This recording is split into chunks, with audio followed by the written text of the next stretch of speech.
y son antihipertensivos. Captopril es uno de los representantes, pero hay otro. Se averiguan, lo que me interesa aquí no es que sepan farmacodinámica, farmacocinética, porque ustedes todavía no han visto farmacología, ¿o sí? No. Entonces, dejemos eso para ese momento. Lo que yo necesito es que entiendan el mecanismo de acción, a qué nivel de la membrana actúa. El captopril.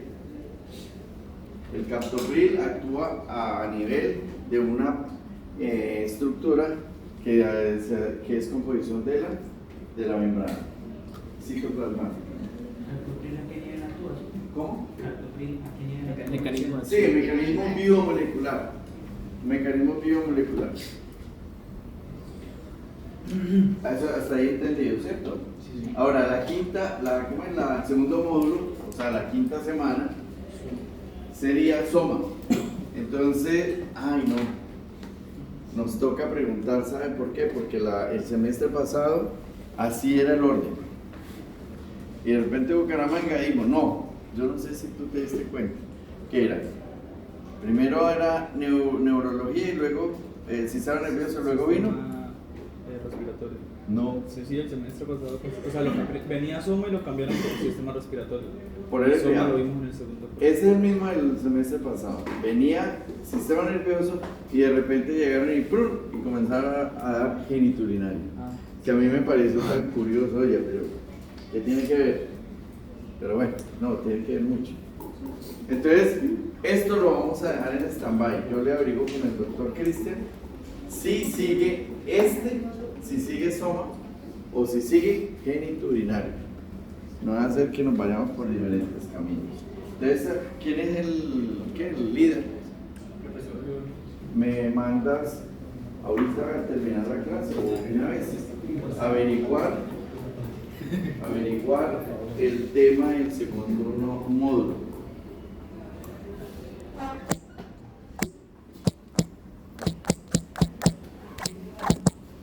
Yo no voy a gastar mis gigas.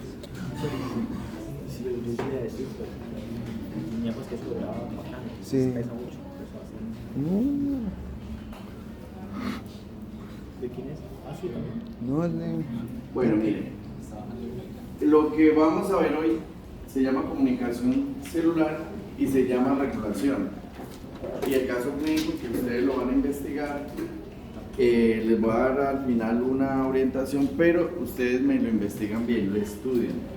Se estudian bien qué es el captopril, a qué familia pertenece, y se van familiarizando con la farmacología.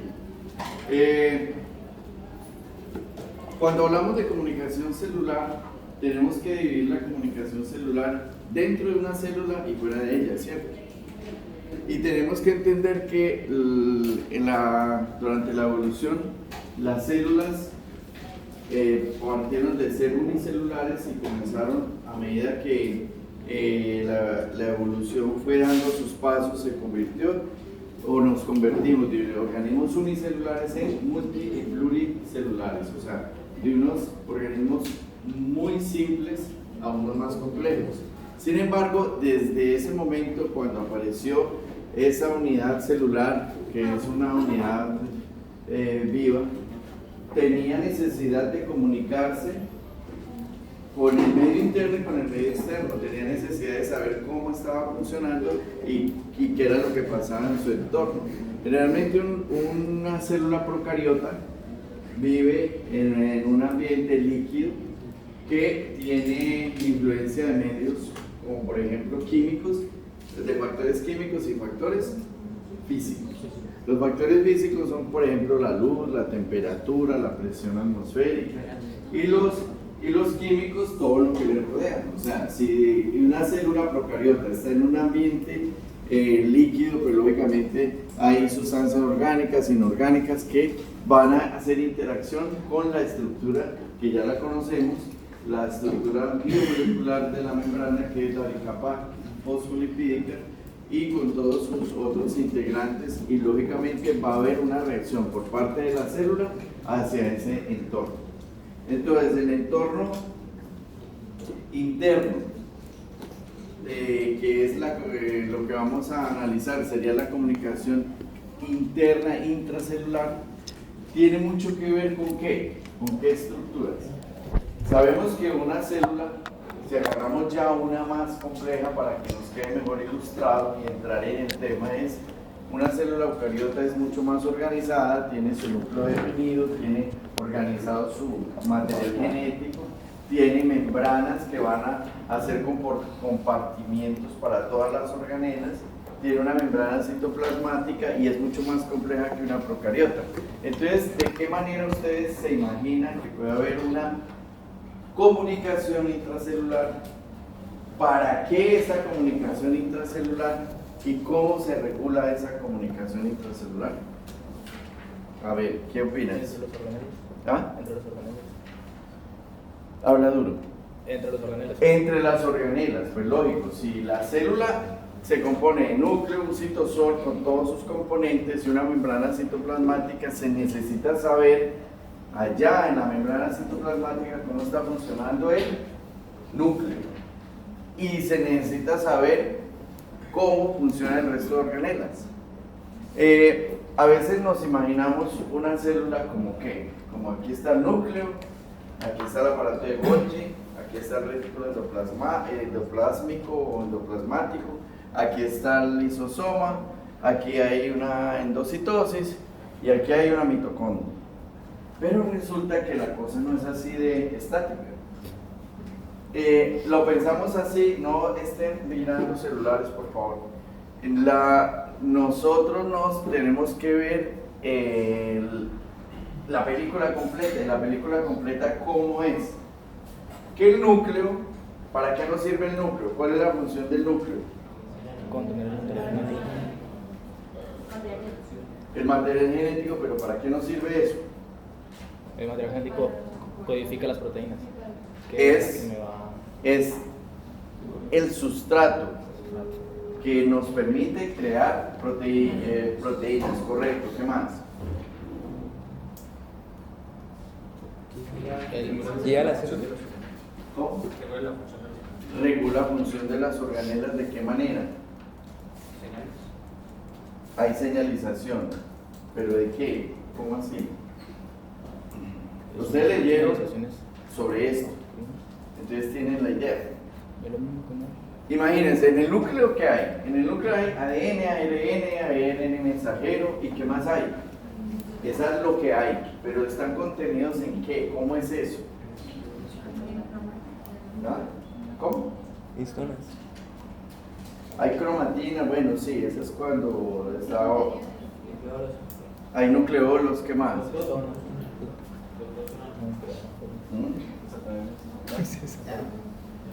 Entonces, estaba mirando a ver quiénes no tenían bata. Entonces, no demora en llamar la atención, pero ya. Entonces, el material genético nos sirve para qué? Uno, para producir más células, ¿cierto? Uno, para codificación de proteínas. Dos, nos sirve para que haya una comunicación con las otras organelas. Tres, nos sirve para comunicarnos con otras células a distancia. Cuatro, nos sirve para nosotros, por ejemplo, si una hormona llega allí a la célula, puede interaccionar con la membrana, con con los elementos que constituyen el citosol y pueden también interaccionar con el núcleo. Entonces, todo eso se llama comunicación. Y la comunicación tiene que estar ordenada, tiene que estar regulada. Ahí, o sea, si yo me comunico mucho, malo. Si me comunico poco, es malo. O sea, mejor dicho, ni mucho que alumbre el el santo. santo. No, ni Ni mucho muy que lejos. buena cosa. Ni mucho que alumbre. Ni mucho que queme el santo y ni poco que no lo alumbre, algo así. Sí. Entonces, significa que necesitamos una medida justa. Y esa medida justa si hablamos desde todo lo que ya sabemos cómo se llama, homeostasis. O sea que para que haya una buena homeostasis intracelular se necesita un núcleo sano, un citosol sano y una membrana citoplasmática sana. La comunicación entonces se da a través de ¿qué? Dentro de una célula. A través de, vuelvo y repito, van a leer muy bien ustedes esto, pero les estoy abriendo los ojos a través de señales. Esas señales son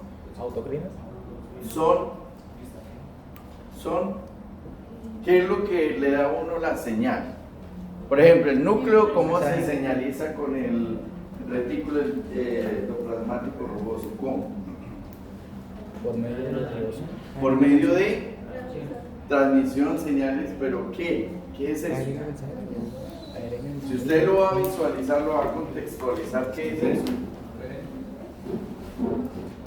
¿Cómo hace? El núcleo le dice, mira, hola, ¿cómo estás? Se saludan. ¿Por medio de qué?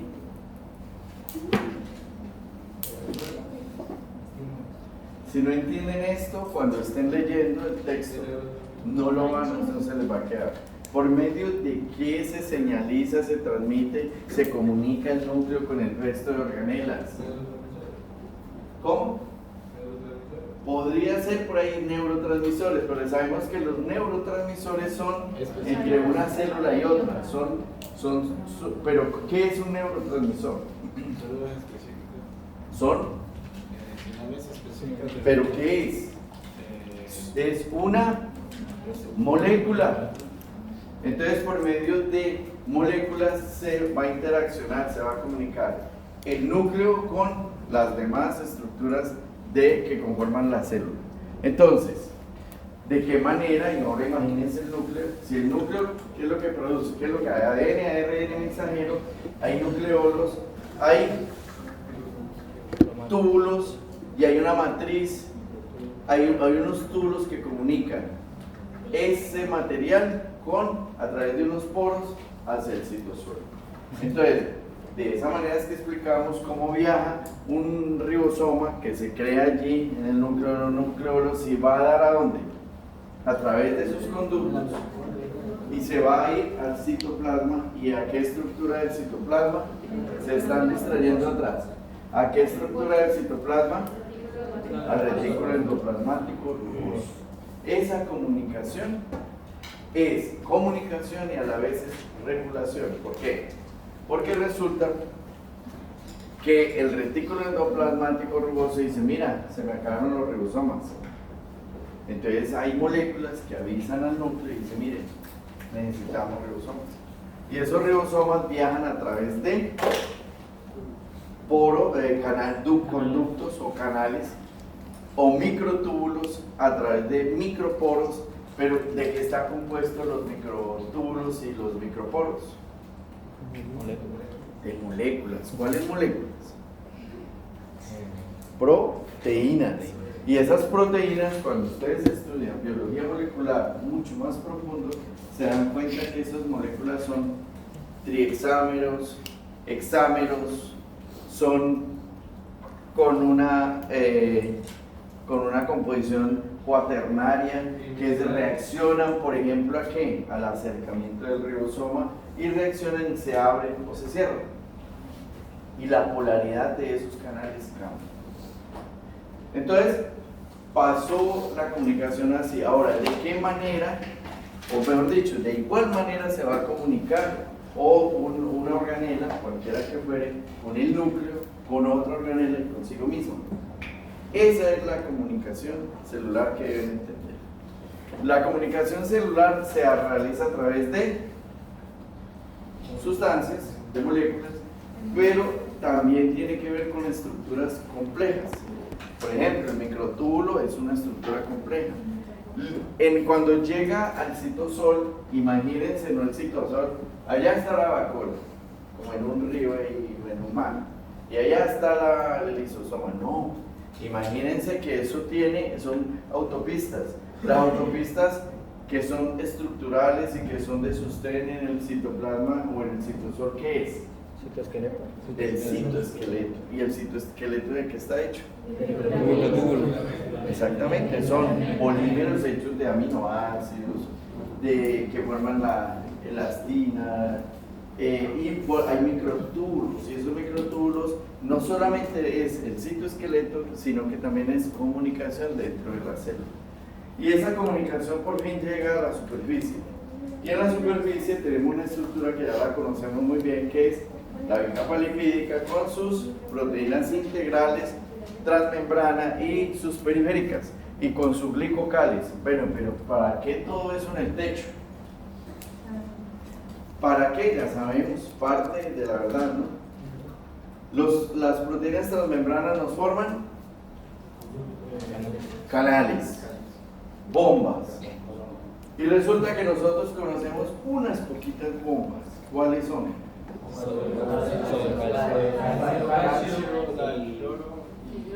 ¿Y qué más? Muy bien, hay unas de protones, de hidrógeno. ¿Qué más? Hay más. ¿Cuáles son? Cuando ustedes lean y no me digan, no, usted me lo explicó, sino cuando ustedes lean, se van a dar cuenta que hay más. ¿Y por qué es importante saber eso? Mire que es como de a poquito, como para que no se le recaliente el cerebro. Pero hay canales para sodio, potasio, calcio,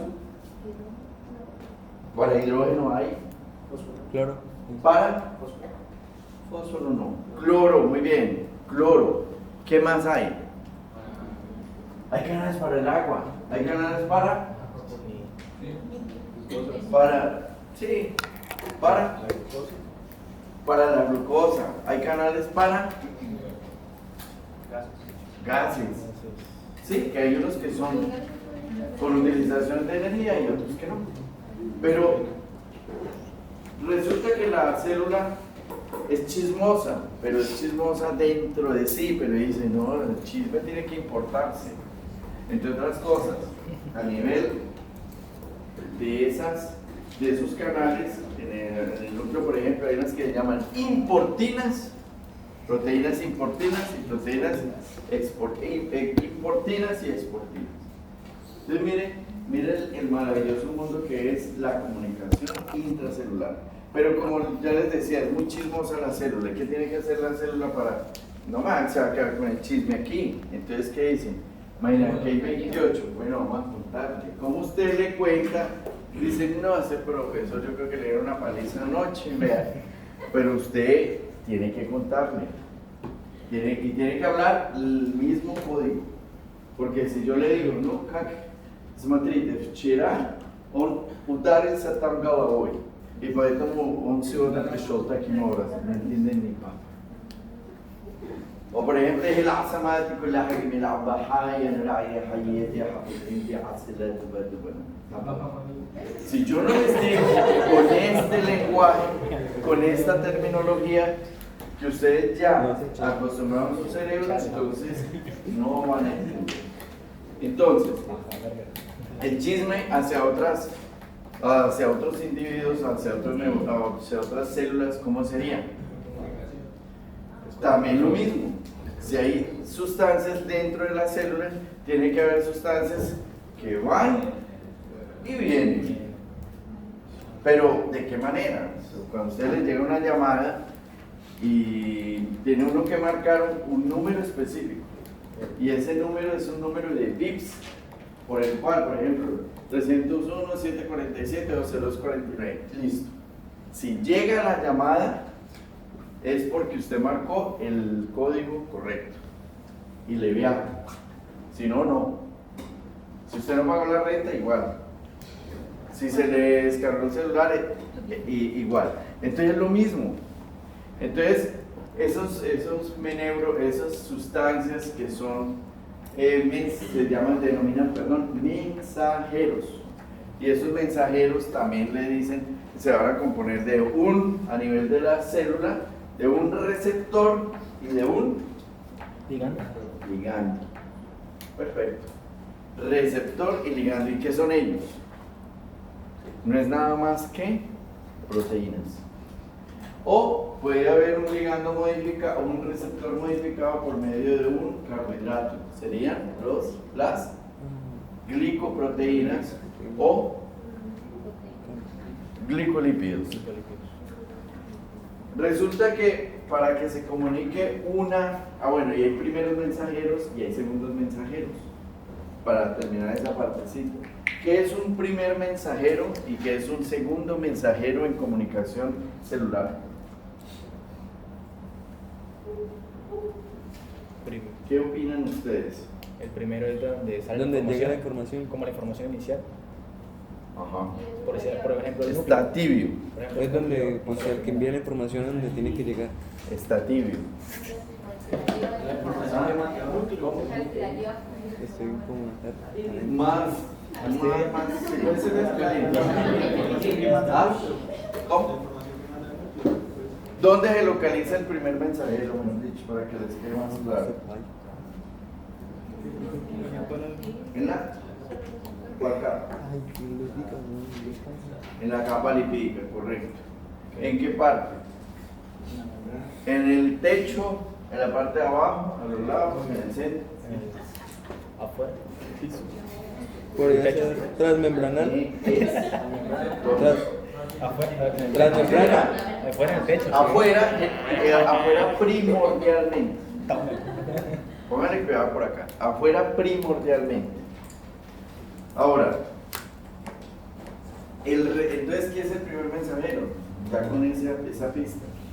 Primer El que mensajero recibe la información. es aquel, Llegando por fuera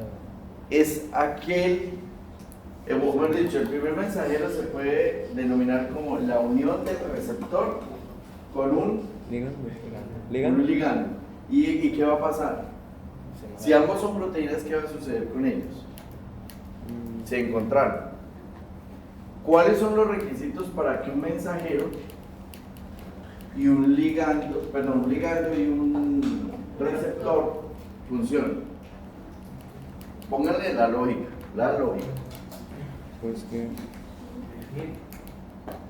Pues que tengan que sean de la misma clase. Que se reconozcan. O sea que tiene que haber un código que se parezca y que esté a ¿cierto? Entonces llegó el ligando, agarró el receptor y dijo, listo. ¿Y qué va a pasar cuando eso sucede? Se unen. Son dos moléculas proteicas, ¿cierto? Sí, ¿Y qué?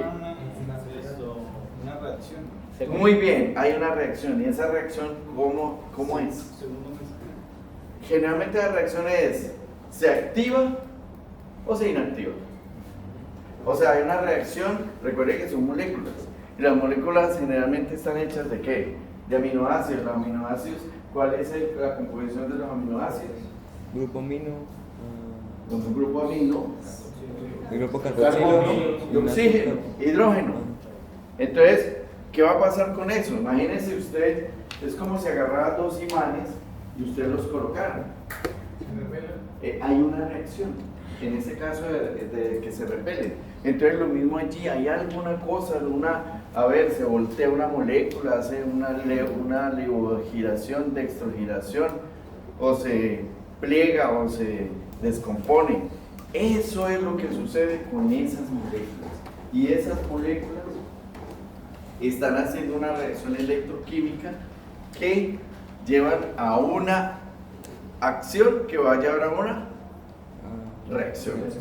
Ahí sí viene el segundo mensajero. Entonces eso va a activar algo en el citosol.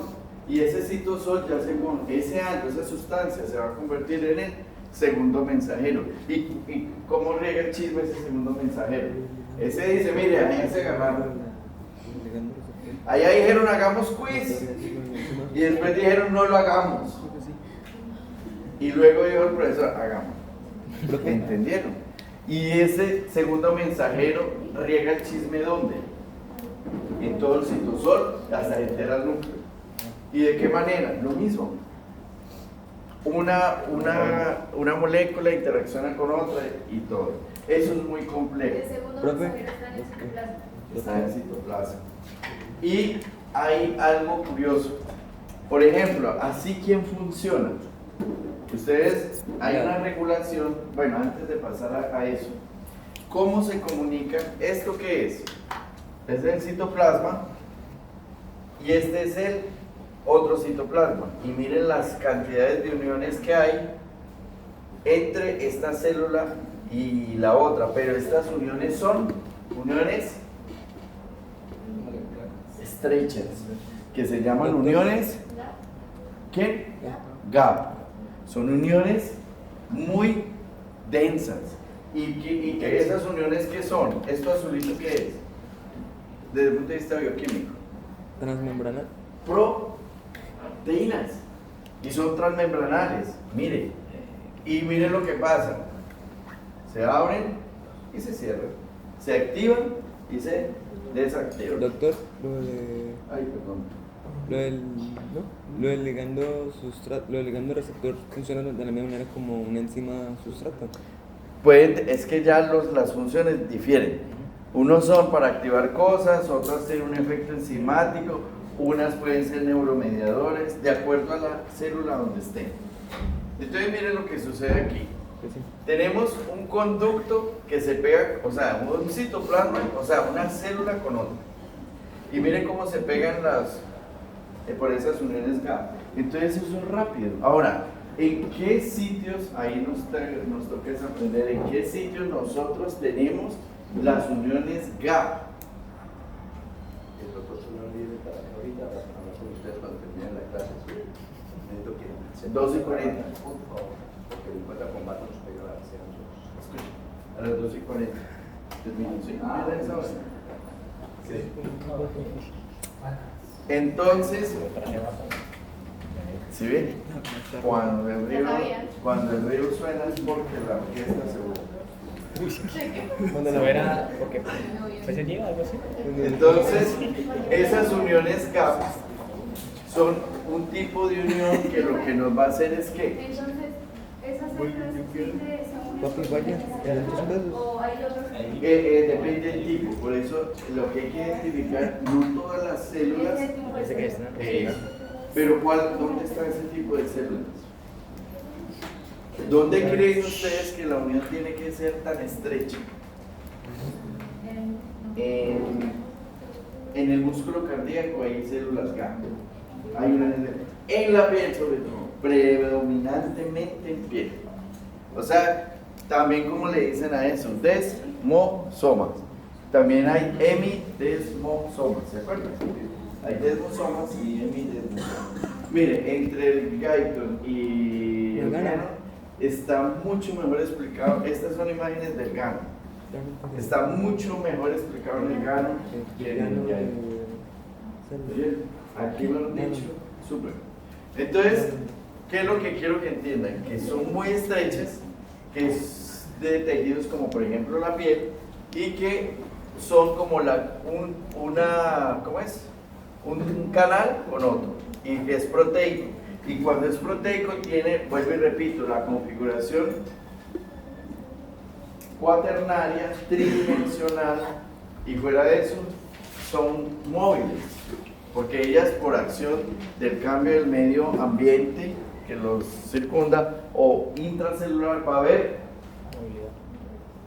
cambios. Además de eso va a haber movilidad. Y recuerden que hay dominios. Un dominio puede ser por ejemplo, un dominio alfa, beta, o un dominio A, B, C, a veces le llaman el dominio 1, 2, etc. Entonces, eso es comunicación. Entonces, miren, ¿para qué es importante saber esto? Resulta, esta diapositiva cuando uno presenta no la debe cargar así de feo, pero quise traerlo con un propósito. Esto es sacado del gano. Y cuando usted lee el contenido, usted va a encontrar unos recuadros. Y esos recuadros son fabulosos. ¿Por qué? Porque miren lo que dice aquí. Hay 20 enfermedades diferentes de los seres humanos que comprenden algunas dermatosis como el síndrome de Clouston, un defecto en la conexina. Resulta que esos uniones GAP utilizan unas proteínas que se llaman conixinas. Mejor dicho, es como si yo tuviera esta pedazo de tela, se unió con este otro pedazo de tela por medio de una aguja con hilos.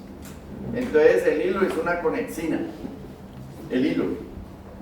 Entonces, si yo utilizo un hilo malo, una conexina mala, ¿qué va a pasar con esto? Se me rompe, igualito. Entonces, esos defectos de las conexinas y ese hilo, esa conexina está hecho de aminoácidos. Y los aminoácidos vienen La unión. de genes. Muy bien. Entonces, si viene de genes y hay problemas genéticos para la formación de conexinas, mire lo que sucede. Hay una enfermedad que es la de Clauston y la eritrokeratodermia variable, la sordera hereditaria, la predisposición a la epilepsia mioclónica. ¿Qué es epilepsia mioclónica? Que uno está acostado, está parado y de pronto hace esto. O está tomando algo, por ejemplo, tiene un vaso de gaseosa y de repente y lo tira y se le suelta. Eso es un tipo de epilepsia. Y resulta que tiene que ver con problemas de conexinas. Por ejemplo, la epilepsia mioclónica con la conexina 36. La aterosclerosis, hombre, porque hay gente flaca, no come ni una gota de grasa, es futbolista y de pronto lo veo en televisión, ¿sí? Le dio un infarto y llegan y le hacen la autopsia, tenía las arterias coronarias a sus 19 años llenas de grasa y le dio un infarto. No importa que sea flaco, si tiene problemas con la conexina, ¿cuál sería allí? Se me perdió. 37. La conexina 37. Esos son problemas genéticos. Entonces, ¿qué sucede? Hay otra enfermedad del sistema nervioso que se llama la enfermedad de Charcot-Marie-Tooth. ¿Qué es eso? ¿Con qué come? La enfermedad de Charcot-Marie-Tooth son personas, yo he tenido varios pacientes que son jóvenes y caminan así. Hombre, no debió haber dicho este señor eso, sabotearon la clase, porque todo el mundo fue a buscar la bata. Entonces, ¿qué sucede? El pie es con un hueco y no tienen buena sensibilidad y tienen una ataxia dinámica, o sea, caminan como borrachos. ¿Se han visto conexinas en la calle como locos? Esas conexinas. Y han visto conexinas en la epilepsia. Y han visto gente que se muere. Por ejemplo, yo me acuerdo un futbolista de Liverpool cayó en el segundo tiempo porque le dio un infarto agudo. Probablemente una conexina. Y así por la sordera. ¿Cuántas conexinas? Alteración de las conexinas. Entonces tiene que ver con esas proteínas que te hacen las uniones entre las células. Esta imagen me gustó, ¿por qué motivo? La comunicación celular aquí empieza en el núcleo intracelular. Mire, ¿esto qué es? El retículo o el endoplasma del aparato de Golgi, y mire la comunicación que hay, entre una y otra.